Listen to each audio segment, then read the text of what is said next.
I am very happy to get us started on the next panel, which is a session which we are very grateful to be sponsored by Stanford's Haas Center for Public Service.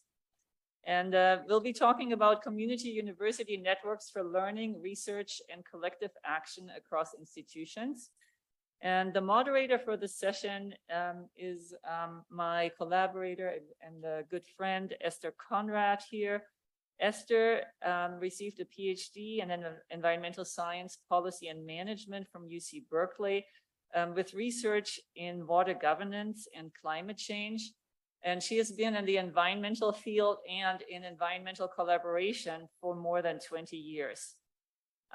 More recently, she's been the director of the Haas Center for Public Service in Stanford, and she's now the research manager for the Bill Lane Center for the American West. And she's been instrumental in bringing together people within Stanford and with surrounding communities and with other institutions. More recently, she has launched the Haas Center Partnerships for Climate Justice across the Bay Area, which we will also hear from in this panel. So please help me welcoming Esther Conrad. Thank you.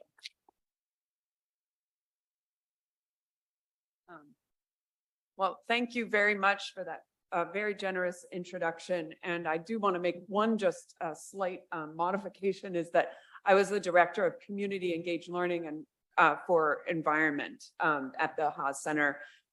That's how I got the wonderful opportunity to work on the Partnerships for Climate Justice in the Bay Area program. But I'm currently in a different role, but so pleased to be here today with this wonderful set of panelists. I am very excited about this conversation, which focuses on how we can build and sustain collaborations between universities and community partners to together address climate and environmental justice. We will be discussing two types of approaches to university community partnering, those that involve a single university engaging with multiple organizations in the community, and then some examples of multi-university and community partnerships and networks. And we'll be looking in the discussion part about how those two models can intersect and support one another. I am very excited for the speakers that we have here today. I am going to change the slides. One second. Oh, perfect. Great. So we have the correct slides on here. So that is what I just talked about. Great. And this is what I wanted to get to, is the session outline.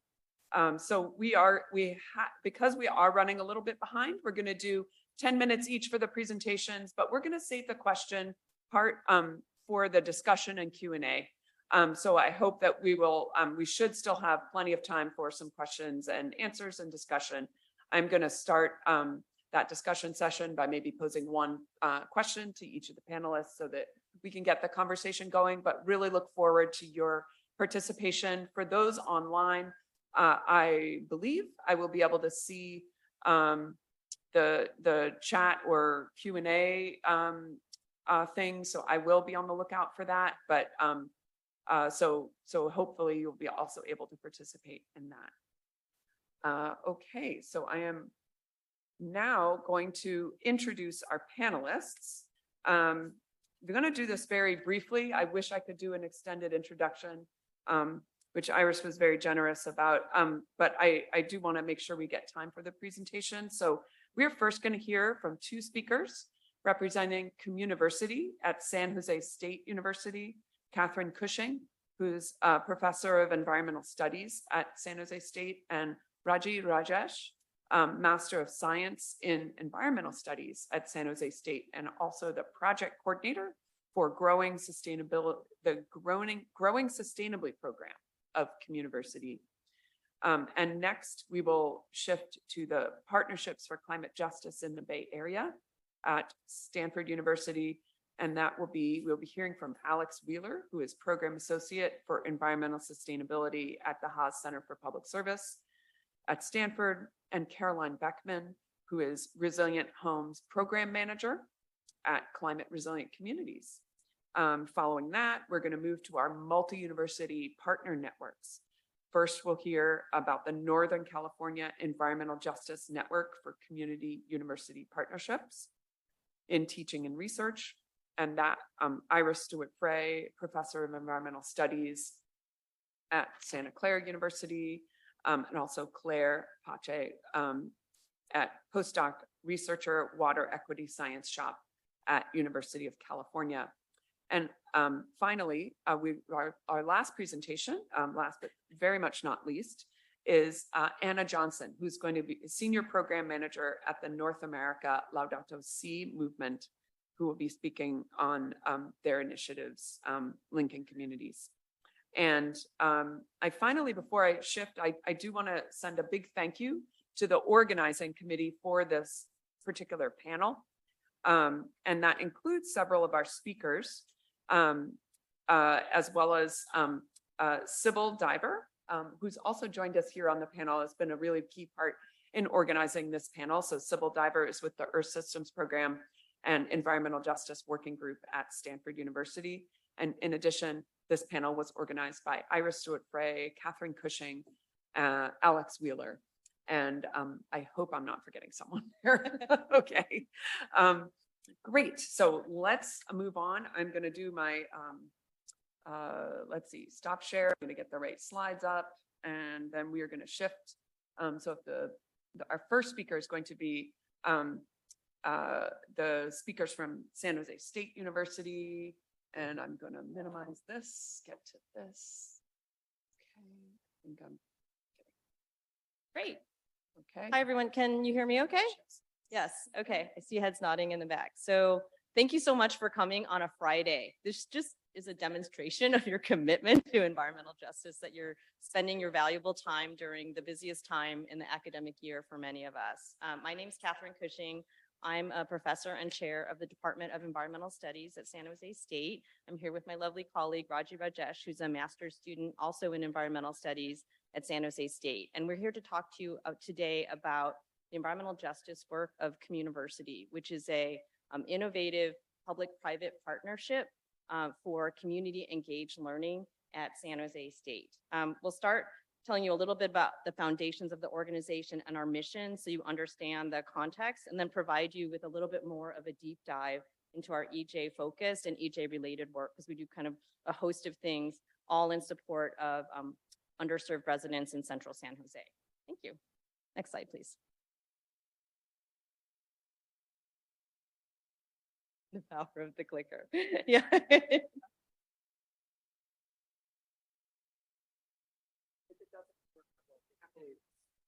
Do some slide advancing. Okay. No worries. We can do this. All right. We're all good. Yeah. Oops. We're ready for the next slide. Okay, you're ready for the next slide? I'm trying to see how I can advance that. Okay. So when we think about CommUniversity, if you can see my T-shirt, I'll stand up and I'll model it for you. So basically, there's three components to it. One is San Jose State University.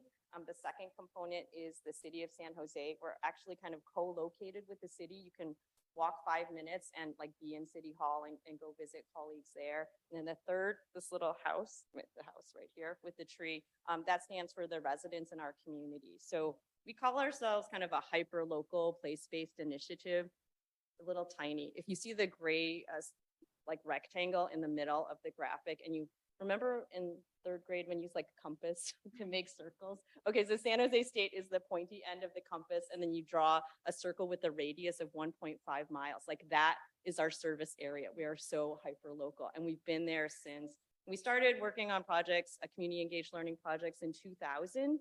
With a handful of faculty and residents and city staff who really just wanted to bring to bear kind of the skills that we have together, issues that the residents are concerned about, expertise of the faculty, and the great energy and intellect of our students to bring it to bear on making our neighborhoods thrive regardless of zip code. So we do about 20 community engaged projects every semester. Raji is really key to getting all that work done. We partner with dozens of community-based organizations, and then we work primarily in District 3 and District 5. So San Jose is a city of about 1 million people. It's the 10th largest city in the United States. So about roughly 10% of the population of the city resides within District 3. And I think we often think about Silicon Valley as this area of like plenty, and there's all this venture capital, and people are zipping around in their Teslas and Lamborghinis. But actually in central San Jose, we have deep pockets of areas with residents who have enormous need. We've talked with families where we have 5 families living in a single family house and another family's living in the garage. So it's very, very challenging situation. Our focus areas are threefold. So one is public health and the environment. The second is fostering a college-going culture. Only about 27% of adults in our service area actually have a college degree, so we're really working to actively change that. And then the third area of our work is neighborhood infrastructure, which is both kind of the soft side, like building social capital, as well as infrastructure like streetlights. Slide, please. And then I mentioned before the 3-sector partnership. So it's Central San Jose neighborhoods, the university. We have worked with about 35 different academic departments, but the main ones that are working on environmental justice related projects are environmental studies, urban and regional planning, geology, and sociology. And then we work with about 10 different City of San Jose departments. And this kind of sets the context for one of our flagship programs, which is Growing Sustainably. And I will turn it over to my colleague, Raji, who will talk a little bit more about that. Thank you. Hello, everyone. So the Growing Sustainably program is a garden and environmental education program for K-7 students at San Jose schools. It includes gardening workshops, hosting field trips, and also organizing family education workshops. So social scientist Richard Lowe coined the term nature deficit disorder, indicating that the daily lives of school children is highly urbanized and they spend less time outdoors or in nature. In fact, like in one of our previous Growing Sustainably garden lessons, when we asked 4th to 6th graders what their favorite activity is, they said like they either like playing video games or watching TV. So, and also research conducted by the Department of Environmental Studies at San Jose State, supported by Open Space Authority, that is OSA, indicates that the environmental literacy levels in the underserved neighborhoods of central San Jose is low to moderate. So the same research also suggests that a 6-week educational program is effective at improving the environmental literacy levels. So the Growing Sustainably program is modeled after this research, and it is a 6-week program consisting of garden education and environmental education workshops, and also organizing field trips for the students in schools and after school programs. And since February 2021, the Growing Sustainably program has engaged with over 950 youth and adult residents for over 100 workshops, organized 6 family gardening workshops, and also 6 field trips to local farms and parks. Some of the outcomes from our Growing Sustainably program from the year 2021 are 88% of participants responded that they like being in nature a lot more because of our workshops. And 84% of program participants said that because of the workshops, they knew more about the environmental issues facing their community. So this is the kind of work that helps support the pipeline of students of color to be knowledgeable of and potentially pursue careers in green STEM fields.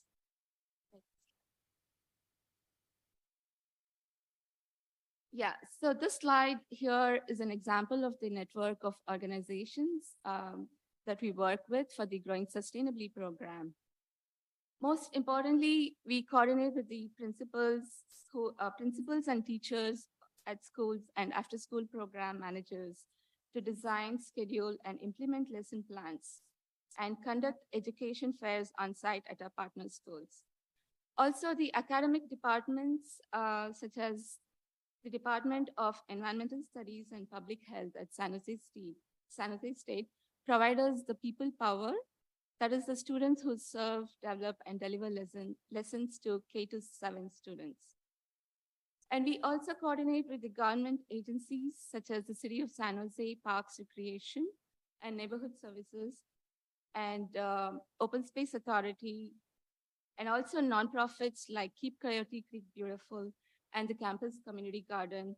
They provide access to parks and open spaces. And local nonprofits like San Jose Microfarm and Garden to Table have provided us with the resources that is needed for the garden education workshops. And last but not the least, like we also coordinate with South University Neighborhood Association. They are the resident association, and they've been one of our main partners in hosting sustainability fairs. These are annual events, and the most recent one was on April 15th at the O'Donnell Garden Park in San Jose. Thank you. I'll hand it over to Dr. Next slide, please. Thank you. Okay, was that our 2-minute warning?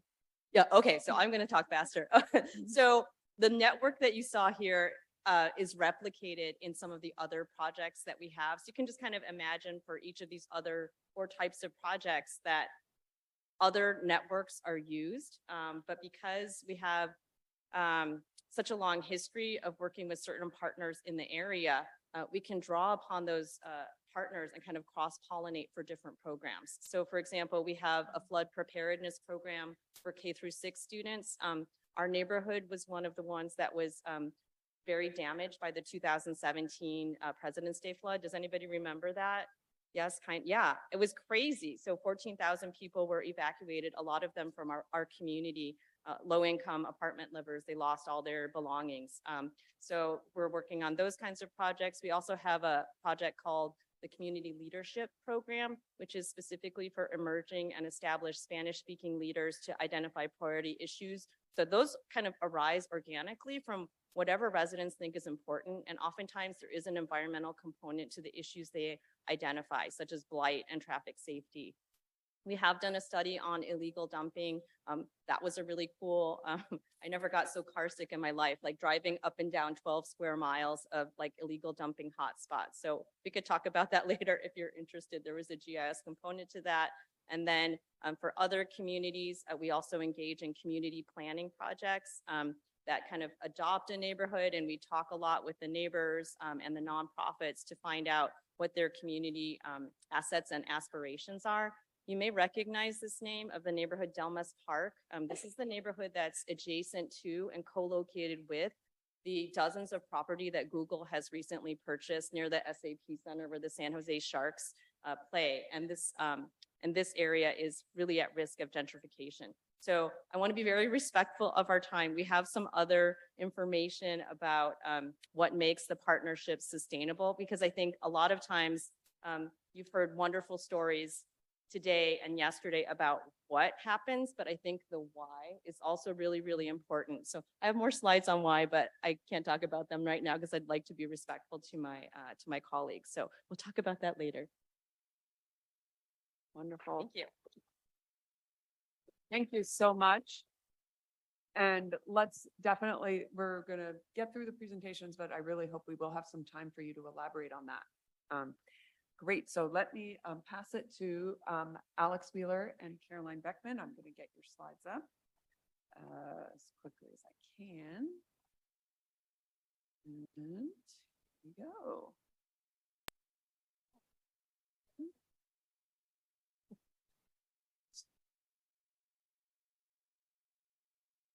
Few steps involved, so just bear with me for a second.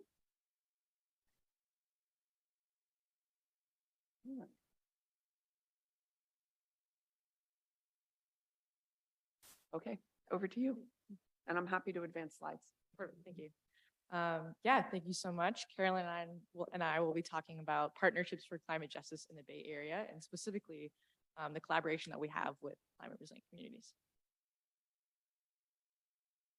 Okay, so Partnerships for Climate Justice in the Bay Area, or PCJ in the Bay, as we call it, is a place-based initiative, sort of similar to what you heard from CommUniversity, grounded in long-term community partnerships. And what we try and do is focus on community priorities first, largely around climate and environmental justice issues. And our community partners are engaging with frontline communities around the Bay Area. So we try and understand their priorities for the work that they'd like to do, and then look back at Stanford, at the university, and find multiple avenues for students to engage, whether that's community engaged courses, research, summer fellowships, volunteering, even student organizations taking on projects, just being really creative about how we can plug in students in a way that adds capacity for our partners.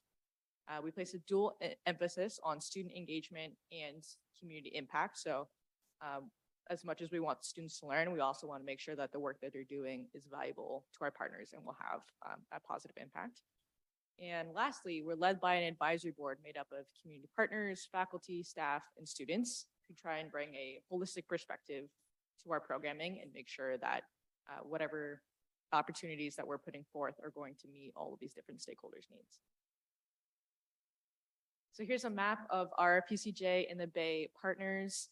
CRC is a really amazing longstanding partner, and Caroline will talk a little bit about the collaboration that we've had.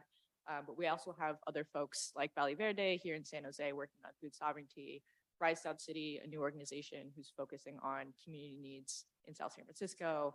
And a recent partner we just added is the Green Landing Institute, who do a lot of great policy work, particularly around energy justice. Fantastic. I think that in order to describe the long-term aspects of our partnership, it's useful to describe a little bit to you all about what CRC is, how we came to be, and why we do our work. So we are a community-based organization serving primarily the communities of East Palo Alto, the Bellhaven neighborhood of Menlo Park, and North Fair Oaks, so mostly in San Mateo County. These are communities that are already experiencing frontline impacts of climate change, like flooding, like heat. A lot of the things we've already heard about at this conference, they're experiencing those impacts. And we're really working to bring their voices forward to create tangible, immediate solutions that can keep folks healthy, safe, and promote environmental justice. You can go to the next slide. So CRC started initially as a program under Actera, another local organization, in 2016, and it really started in the community of East Palo Alto to try and leverage programs funded by the state of California to get low-income residents free solar panels. And our executive director, Violet, she was out in the community talking to folks, trying to provide these resources. And in the process of that on-the-ground work, really discovered that there were many, many unmet community needs that a new organization like CRC could step into that gap and serve.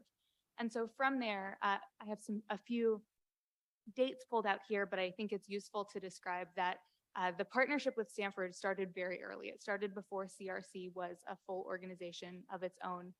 In 2019, CRC worked with community leaders to conduct a community climate change survey in East Palo Alto. This was at the time when there was starting to be more good data about, what do flood maps look like of East Palo Alto? What's the data about where the neighborhoods that are going to be most impacted? But the data that we didn't have was, and so what do people think about that? How are people incorporating climate change issues amongst other priorities like housing, immigration, food security, all those kinds of issues. So CRC partnered with some folks at Stanford to develop a survey, to go out and canvass that survey, and then students were actually the ones who helped to analyze the results and help CRC share back with the community those survey results. And so that wasn't PCJ in the Bay didn't exist yet, but I really see that as the first point where CRC staff and Stanford students started to work together on projects that weren't just a semester or a quarter long, but really went through several iterations and several stages. And for time, I'll skip through this rest of this, but we've grown a lot. It's very exciting working in some new areas. And so one of the projects that sort of exemplifies how we've collaborated over time is the Youth Climate Collective. This is a program for youth that's actually launching tomorrow, so it's really exciting. It's an opportunity for young adults 14 to 20 to learn about the communities, learn about environmental justice issues, and ultimately become advocates for their communities. So you'll see a couple of the collaborations here that we've had from the sort of official start of PCJ in the Bay in 2021.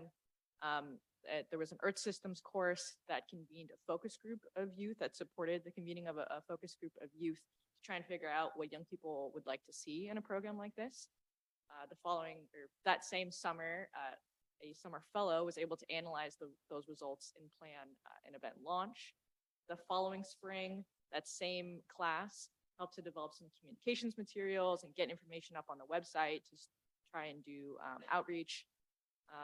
Summer 2022, again, a summer fellow helped to build out some contacts at local schools and do a little bit of recruiting. And that brings us to the present day, where this summer, a PCJ in the Bay fellow is going to help run those meetings, organize guest speakers, and facilitate this program with the youth. And then another piece of PCJ in the Bay support that Caroline will talk about is the VISTA program. So that's a year-long program where that VISTA person will be able to help with program assessment, documentation, and evaluation of the program to make sure that it can improve year over year.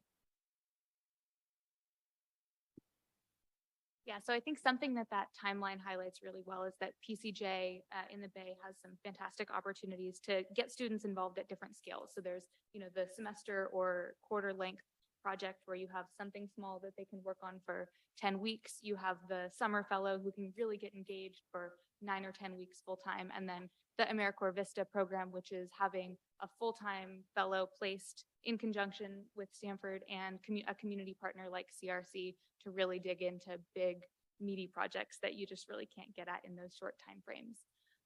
So I think that something that is also indicated by that example is that PCJ's support for CRC has shifted for us as an organization over time. As we've grown and needed different things, our partnership has evolved.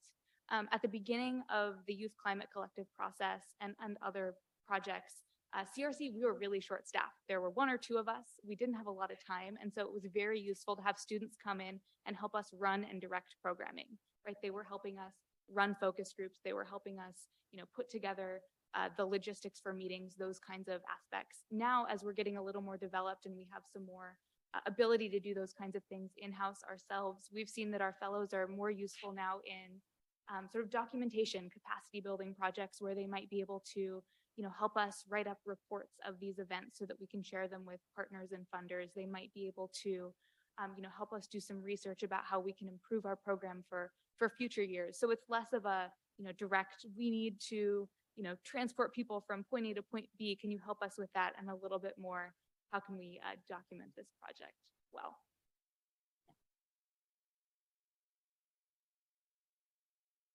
Oh wait, this one's me too. So I think a few lessons, and again, we'll get into this more, so I'll just whip through these. But the first is that for most student engagement from CRC side, it really takes a lot of time and effort to work with students, right? You have many other things on your plate. It does take time to work with students, and often projects will get like 80 or 90% of the way to completion, but there's still that final, getting things to a place where you can publish it and share it, getting things that they're ready to put on your website or whatever it may be. And so when we go into student projects, we have to be cognizant of that there is staff time, not just in the process of working with the students, but often after they leave, there's still some wrapping up to do. And so unless you go in knowing that and being able to expect that, it can make it hard to actually get projects finished. And yeah, that's fine for this. And then just the last thing I'll say about this is that I think the way we've been able to sustain the partnership is really recognizing that CRC is a co-educator of our students. And as much as students are contributing to the projects, they're really getting a lot out of the experience. And so we try to honor that through things like honoraria and just having appropriate staff time. My role is basically entirely focused on developing and maintaining these types of relationships. So I think that's really important in collaborations like this. That's it.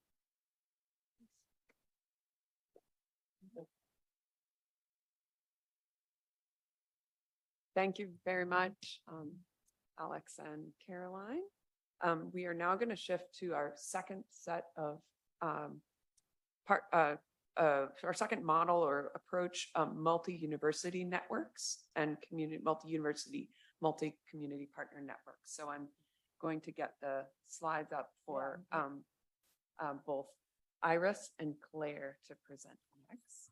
Yes, Um, thank you, Esther, and thank you also to the prior presenters on these amazing networks that follow a model where, you know, a university is part of a cloud of collaborations, so to say, right? And there's been amazing work here locally and throughout Northern California.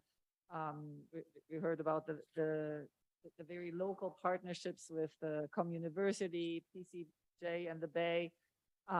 Here at Santa Clara University, we have the Environmental Justice and the Common Good Initiative. We've seen this morning some results from some of the amazing research that has been funded with some of the grants that the initiative has been giving out. Or if you were at the poster session last night, examples of student work and collaborations and partnerships between our faculty and many nonprofit organizations and community organizations. So another model then of connection is when we don't think of one university being at the center, but actually what happens if we're leveraging these amazing programs that we have, in these local places, and think about, what else can we do when we connect the dots between those. And at the same the conference that we had here at Santa Clara University in 2019, with some very generative dialogues around that. And out of that has grown what has come to be the Northern California Environmental Justice Network for Community University Partnerships in Teaching and Research. And none of us can ever, remember or pronounce that. In short, the NorCal network, for EJ network. And it is a network of very fluid leadership, but there have been some key people involved from different institutions, which are here on the slide. And I guess we're all here, right? We're all here on that panel that have been key in bringing together EJ work geographically as well as topically. Next slide, please. So I already started to talk about that. So we got started at the discussions we had here at Santa Clara in 2019. We're an informal network spanning representatives from community groups and academics throughout Northern California. And there are about 350 members from Northern California in a Google group that connects us. And the circles here are supposed to represent, the individual networks throughout Northern California that are then coming together in that NorCal network. Next slide. So what fosters this community? So since its inception, we've held about 20 workshops and meetings, which have brought us together around different topics. It has fostered joint projects and grant applications that are across institutions. Most notably, recently, a number of us were involved in an application for one of these EPA technical assistance centers that was led by Beth Rose Middleton at UC Davis, and all the great work about the Center of Regional Change that's been happening there. There have been other collaborations and grant applications as a result of these conversations. We've worked on the exchange of information, of joint partnerships. I'm thinking of a time when UC Berkeley, Stanford, and Santa Clara University students all supported Little Manila Rising and Catholic Charities in Stockton around issues of air pollution in 3 different classes, which was a pretty amazing experience. And the students then also presented to the Air Resources Board. Then there have been job information postings, for EJ, where, people can connect over opportunities with community organizations, as well as, opportunities for students, internships. And we've been connecting different parts of the community that way. Next slide, please. So just an example of these workshops and meetings.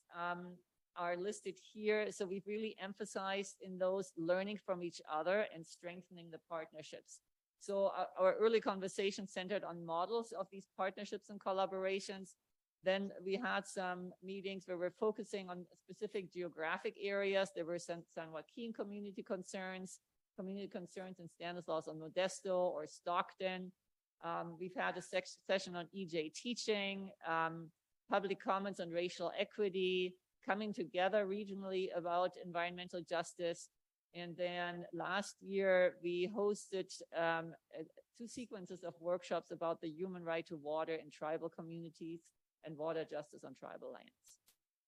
Next slide, please. And Claire, do you want to take over from here? Sure, I'll just say a little bit more about some of the work we've been doing on securing the human right to water in tribal communities. Also, I want to mention that in addition to coming together as this network, we each have our own community academic networks. For example, I'm part of the Water Equity Science Shop at UC Berkeley, which is a community academic collaboration between UC Berkeley, UCLA, Cal EPA's Office of Environmental Health Hazard Assessment, Community Water Center, and more recently expanding to other groups. So when we come together, we bring all of our collaborators with us. And if you move to the next slide. So one of the events that we co-hosted was the Securing the Human Right to Water in Tribal Communities, multiple events last summer where we invited Bita Becker, Heather Tanana, who are both part of the Navajo Nation, Greg Castro, Charlie Toledo, Canyon Sayers Roods, Alexander Tavazin, and James Mueller, who are all members of various Bay Area tribal communities. We brought folks together for a really important conversation. And this is something that we want to continue to do and we hope to expand on. And I think I'm going to pass over to Iris. Yeah. So in terms of the challenges and opportunities of this type of networking, one thing that happened shortly after this network was formed is that the pandemic hit. You know, the pandemic hit for all of us. It especially hit for frontline communities, and it offered both challenges, but then also opportunities for networking in the sense that now the ability to meet online has spread, you know, in many ways into many corners of communities. So on one hand, it has made it harder to connect and to actually, you know, be present with each other. But there have also been opportunities now for strengthening that network if we're not locally or geographically located as neighbors with each other. There have been many opportunities in those workshops and in the collaborations that have come out of them to build relationships of trust and alliances and to build long-term commitment.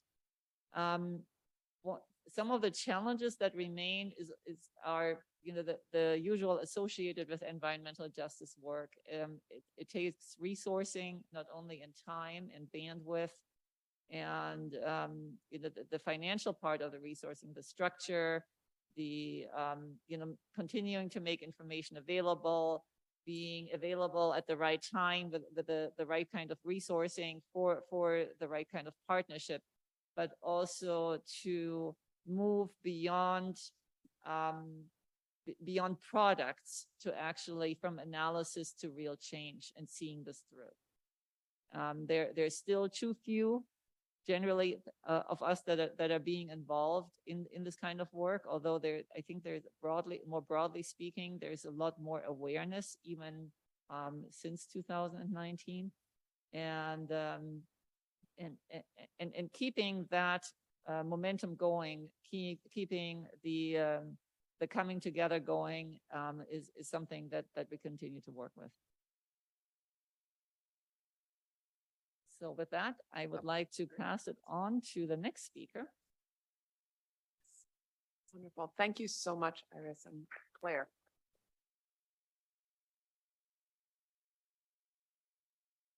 Wonderful. So now we will pass it to Anna Johnson from the Laudato Si movement.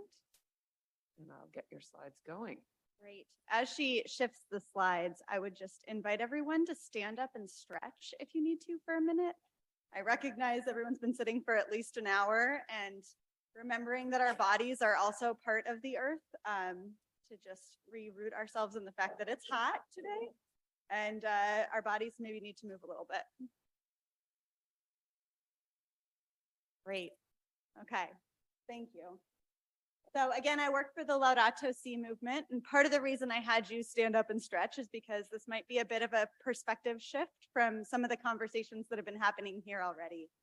I do want to take a moment and just say I am so honored and humbled to be here sharing the stage with all of you, as well as all of the amazing speakers this morning and yesterday. It's just a clear indication of the way that we're all needed in this space, and that everybody's gifts, talents, and perspectives are so necessary for how we move forward in this. You can advance to the next slide, please.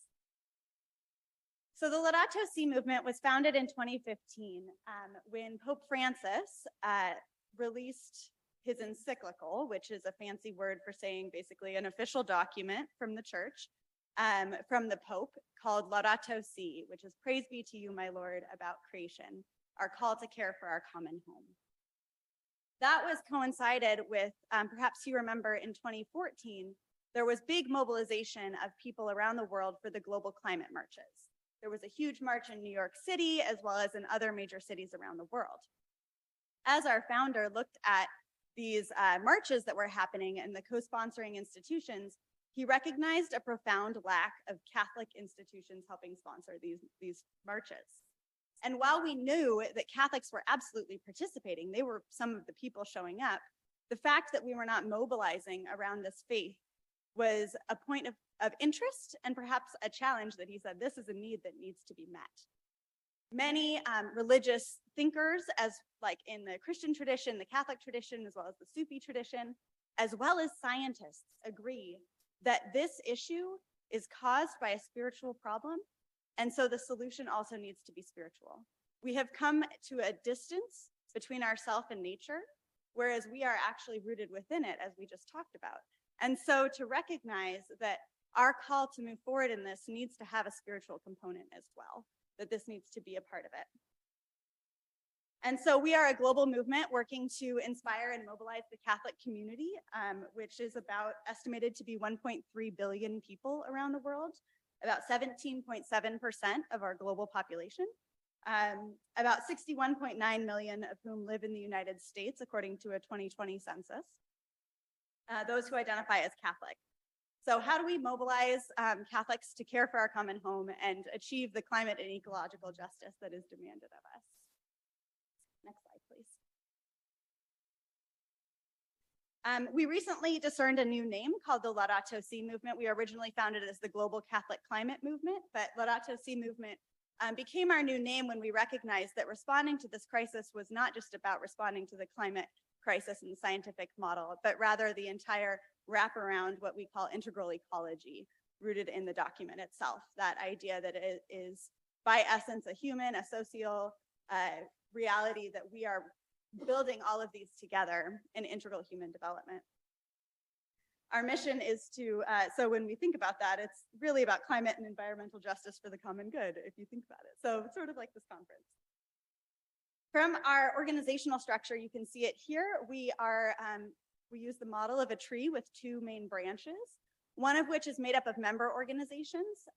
We have about 970 globally member organizations, and this includes both global organizations as well as hyper-local ones and everything in between. And then the other arm there includes our grassroots members. And so one of our certifications is called this Laudato Si Animators Program, currently running right now. We have over 12,000 certified Laudato Si animators in 123 countries around the world who are working within their Catholic communities to mobilize their communities. Many of them then organize themselves under the chapter model of movement building. So we have over 50 national chapters and other regional chapters as well that are working to mobilize and bring together member organizations, which includes universities and those other local and national and global organizations, connect them to the grassroots members that we are a part of as well in an effort to move forward from the realities on the ground. Next slide, please. One of our major initiatives and campaigns right now is mobilizing around this movie, The Letter. Who's heard of The Letter? All right, I like it, that's good. So The Letter is a film that when Laudato Si came out, there was like, okay, this is great that the Pope is writing this, but it's called a papal encyclical. It's more than 100 pages long. Like, unless you're a Catholic social teaching nerd like myself, the majority of people are just not going to read this. And so there was a need to say, okay, how do we get this message out to the people? And the goal was set to reach 10 million Catholics, to say we will reach 10 million Catholics with the message that was made in this encyclical. And thus the idea for the Letter film was born. In the encyclical itself, Pope Francis lifts up the need to listen to 4 voices in particular when responding to the ecological crisis. 4 voices that have been shoved to the margins and so frequently disregarded in decisions that are being made and in the ways that we're called to move forward. And those are the voices of the indigenous communities who have historically and continued to steward over 80% of our land around the world. The voice of youth, the voice of those who are experiencing poverty, and many of whom are experiencing displacement due to the ecological crisis, as well as to listen to the voice of science and of nature itself in that space. And so the interesting thing that happened through this multi-year movement of walking to create this film is that if you click, it'll bring up the next image. Everyone thought, you know, the key point of this film is definitely going to be the Pope. It's like bringing the Pope in to meet with these 4 voices. I recognize it's 5 people, but like, that's going to be the moment that everybody gets like excited about. But as they moved, they started to see, no, the transformation really happens through the interaction of these 4 voices. These 4 voices who never would have had the opportunity to meet and interact with each other, coming from Brazil and the United States and India. And, you know, like, it's through them walking together. Our goal is that then it walks into the heart of our church and transforms who we are and how we engage in the world. Next slide, please. And so from this, and you can click through, there are 3 pictures. We're trying to mobilize, and shout out to Seattle University, who I know you've got a table right here. We're trying to mobilize and think about how are we integrating these 4 voices into our community university partnerships and how we think about how we reach out on a local space. And so in the Archdiocese of Seattle, we recently worked on this Earth Day Summit, so just last weekend, where we said, let's bring together these same 4 voices, but rooted in our own archdiocese, and hear what our call is to engage in these issues. And so within Catholic teaching, we have Catholic social teaching tenets, and one of those is subsidiarity, which says we need to care and pay close attention to what's happening in the local realities. And then the other is global solidarity, to say we also need to have a sense of care and concern for what's happening around our world. And so holding these 2 teachings in collaboration and intention and connection with each other is essential for thinking how we move forward and what objectives we choose to work towards and what campaigns we choose to lift up and support from our spaces and try to get Catholics involved in. Next slide, please. Another one of our initiatives is called the Laudato Si Action Platform, which we collaborate with the Vatican Dicastery for Integral Human Development. Okay, big words to basically say it's an office at the Vatican, which is an important one, as well as many other institutional partners and University Pathways, who's here, and a lot of other incredible workers. We're working together to mobilize, to say, as Catholics, we have an opportunity to mobilize the church in achieving real tangible goals to stay within 1.5 degrees warming. And so we have 7 sectors that are all represented by Catholic institutions. And these are signups right now around the world of the different institutions that have signed up. And so universities is definitely one of our big percentages of the signups. So you'll notice that in terms of thinking about then how are universities collaborating? And I know that that conversation is also happening here, thinking about how are the universities here thinking about how to work together on this. Next slide. So overall, I'd just like to connect us in Pope Francis's first document. He said, the whole is greater than the single, but it's also than the single part, but it's also greater than the sum of its parts. And so I'm sorry, you're just gonna have to keep clicking because they're perfect. So, you know, if we think about these pentagons sitting in a pile a bunch of pentagons of black and white fabric squares, you're like, that's nice. But when we put it together, it can create a soccer ball that can do all sorts of things in terms of building community, and it can have an impact much larger than a pile of pentagon squares. And so recognizing that so much of this work requires us to be thinking about what is our role within this soccer ball, so to speak, and how do we connect with each other? Where are those points of connections?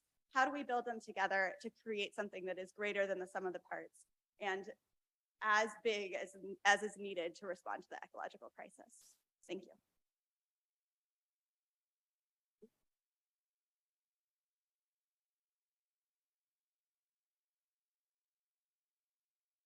Wonderful. Thank you so much to all of our wonderful speakers.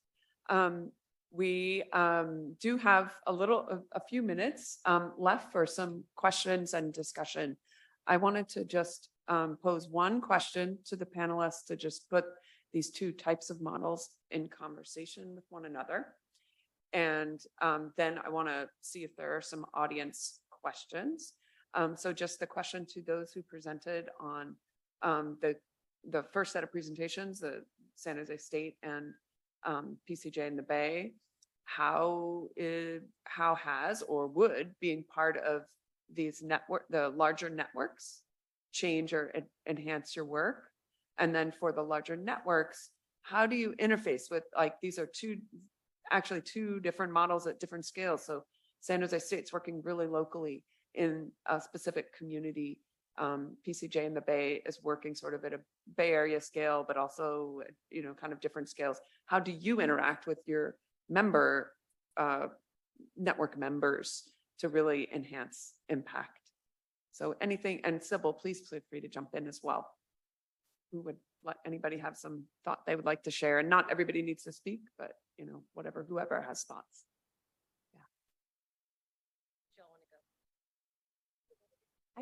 I can share briefly. I just want to acknowledge the incredible commitment of all the people doing this work and some of the folks also in the audience who are part of these efforts. Maybe we can collectively with Carolyn and Alex and Esther and myself appreciate Violet Sienna, who's in the audience, because I think the teaching that our community groups are doing in this space is paramount. And, we talk a lot about the co-production of knowledge. And I think for me, one of the things that the network efforts do, so I'm speaking more to this sort of broader scale network building that all of us in the room are part of, and Santa Clara kicked off 4 years ago. One of the things I really value in that is creating multiple centers of teaching.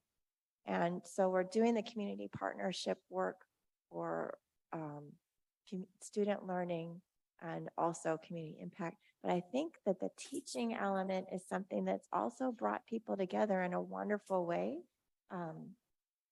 We had a really exciting teaching gathering with the NorCal Environmental Justice Community Academic Partnership Group, where we had hundreds of instructors come together, professors,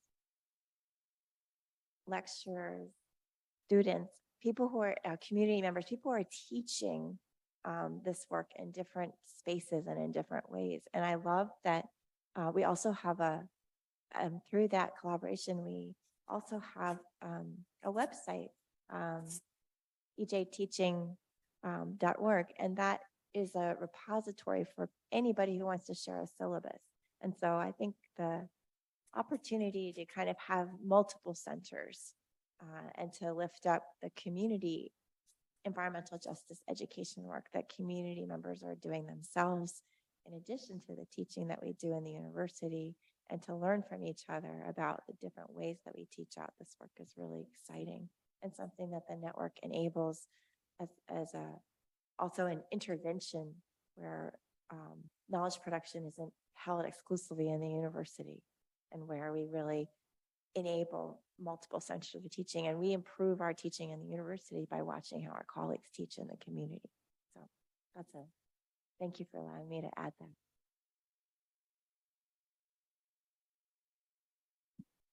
I think one of the ways that we think about how the network expands or is enriched, we can think of maybe two concepts. One is economies of scope and economies of scale. So once you do, a project, you learn how to do it. And then if another community has a similar project, you have the skills to do that. So that, enlarges your scope. We haven't quite mastered the economies of scale, honestly, because our budget is really tiny. We have about, I think we work with about $700,000 a year for, maybe 40 community engaged learning projects. So I think we do well with economies of scope. And I think one of the great things that we learn from listening to our partners is that oftentimes there's other ways that we can help them with an issue they might be dealing with. So for example, I remember distinctly having a conversation with one of our project coordinators. So the person that was in Raji's role several years ago, I asked her, how is everything going, with the classes? Like, how are your crops and are we harvesting? And she's like, well, actually, there's just a lot that the kids are going through right now. So when we have the lessons, half the time, there's like some kids that are having some issues and they kind of run off, and sometimes we have to cancel class. And I mean, it's just, it's a difficult social emotional learning environment for them. And we were able to talk to the principal about that a little bit. And instead of being defensive, the principal's like, yes, we have a lot of behavior issues and I have no resources for social emotional learning. And we put our heads together and we're like, oh, well, we have, a professor in psychology who's an expert in this area. So maybe we can talk to him and we can get something going. So the next semester we reached out to a psychology professor, and then he worked with his grad students to put together a social emotional learning workshop for the 4th, 5th, and 6th graders. So it's those kinds of conversations where I feel like, oh, we can like really expand our network within San Jose State to work on other things. We have another kinesiology professor that worked with his students. So they did more lesson plans because as Anna was saying, we don't move around enough. And I think we're trying to get the students to pay attention to like, we're going to talk about climate change. And they just want to run around. So like, okay, maybe we need to play a game first before we start, weeding the garden beds and things like that. So I think those are some things to think about. And I love that this network has really thought a lot about how we can support the Indigenous tribes in this area. I think that's something that's of great interest in the Bay Area and Northern California in general. So I feel like that's a huge opportunity to kind of bring our resources together. So I'm excited about that. Yeah, thank you so much, Sybil and Catherine, for all these insights. I just want to follow up with one other observation in the perspective of the regional networking. That would not have any legs to stand on if it weren't for the local work. I mean, the collaborations start locally, right? And they start building from there and growing upwards. But for me, working, when I think about like, what does the regional networking, what does it give me in my own collaborations? It's the exchange of resources, the economies of scope, right? It's the just like what Sybil was talking about, also the resources around teaching, but resources around disciplinary expertise, about strategies, about partnerships, about getting the right people into the room together,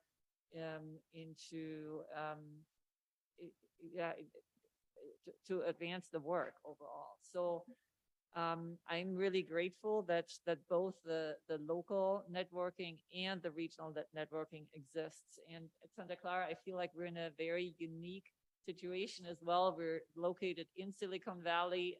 We're surrounded by some very strong research universities, that are also represented here, right? And established local universities. But there's also, as Anna was talking about, that the spiritual component about what motivates us and how do we intersect with maybe communities that are not by nature connected to Stanford, right? How do we or to UC Berkeley? How do we mobilize there, from the ground up, or how do we bring resources there, right? And I think that is a very important, I would say, future direction to think more about from my own perspective. And I wondered if you had any comment on that. Yeah, no, I love that. And then we'll move to the question online. Oh, great. Yes. love that question. And I just want to say, I used to be a fourth grade teacher, so maybe that's where that came from. Yes, and I want to echo, first of all, you're saying like we would not have the work we do or the authenticity we do if we didn't have local-based partnerships. That call of subsidiarity is that we're asking our animators, our members of our movement, to be really rooted in the local biome, the local reality of their space.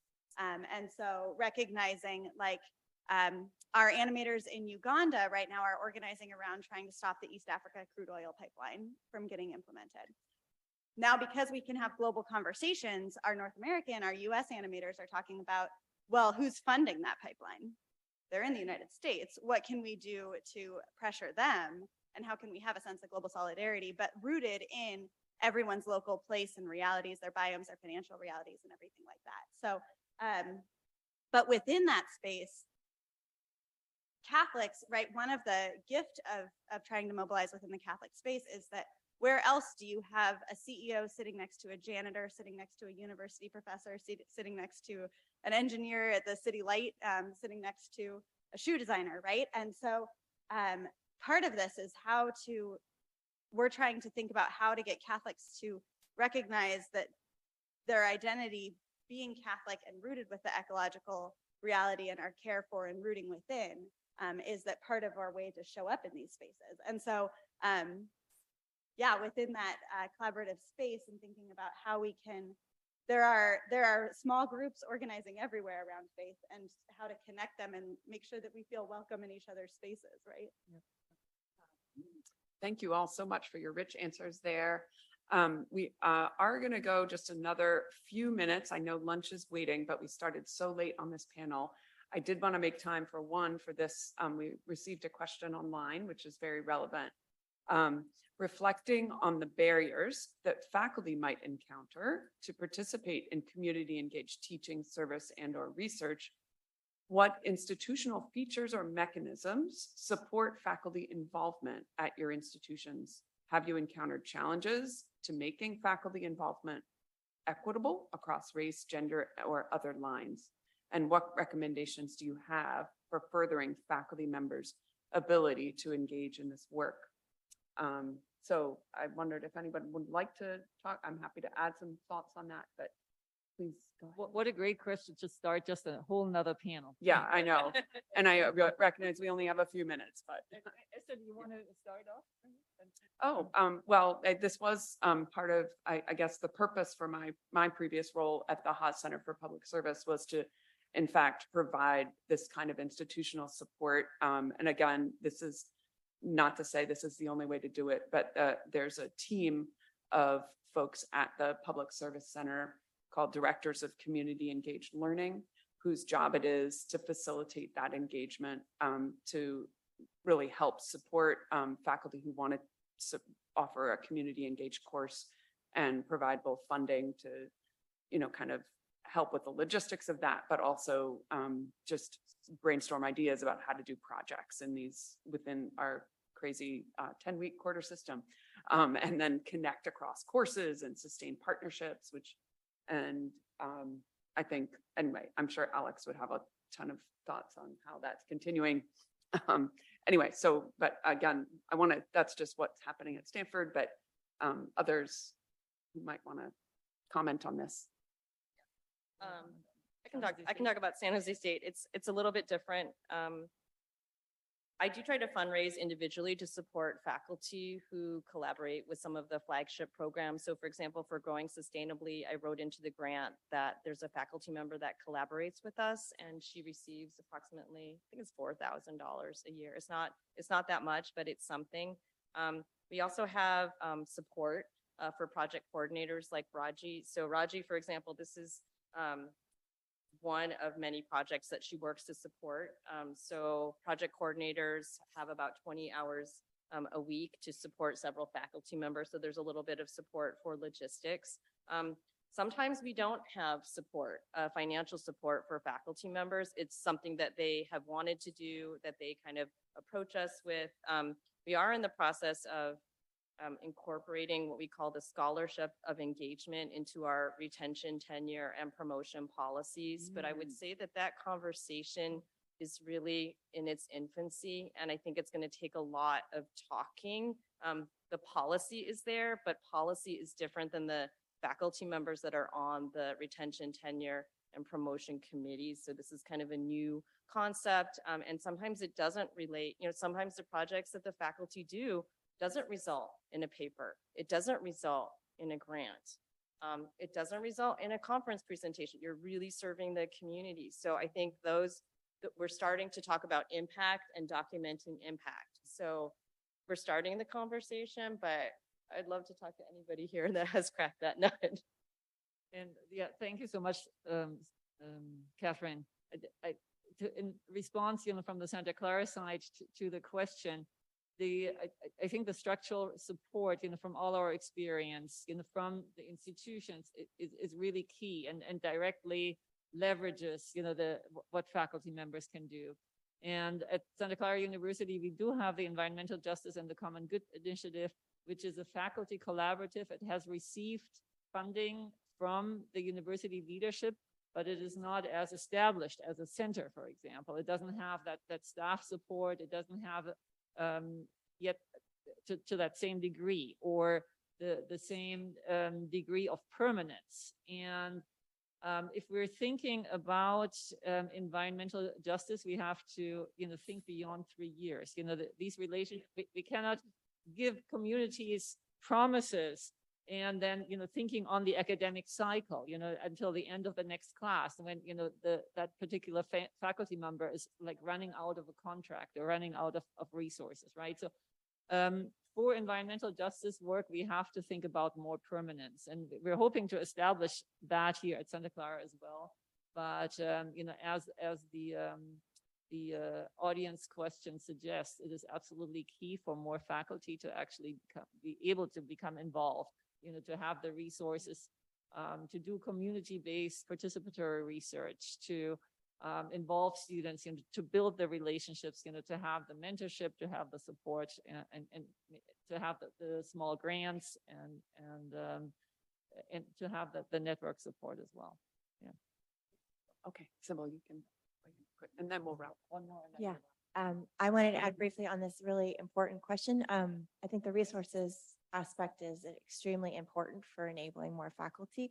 I just also want to add that while we're building those resources, I think leveraging some of the powerful calls from grant entities like the National Science Foundation that are requiring components of multi-million-dollar grants that are significantly acknowledging and leading on community impact and community engagement is really a huge driver for some of the possibility for bringing this more into our university, because that's what our professors are being asked to perform for by the granting agency. So I think that's a big source of driving power, and then that's the top down. And I think on the bottom up, some of my work with the Environmental Justice Working Group at Stanford over the last 5 years has just involved creating a space for community building where we can find each other, because this is hard work.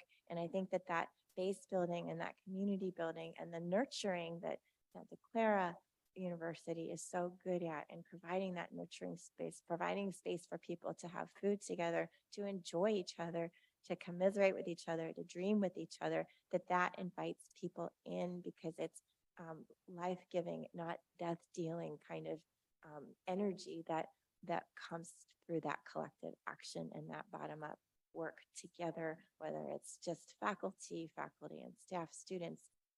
We can do that together, and that base building and that energy that we can derive through the collective work, I think also helps people feel empowered and also get the energy that we need to advocate for the resources. So thank you.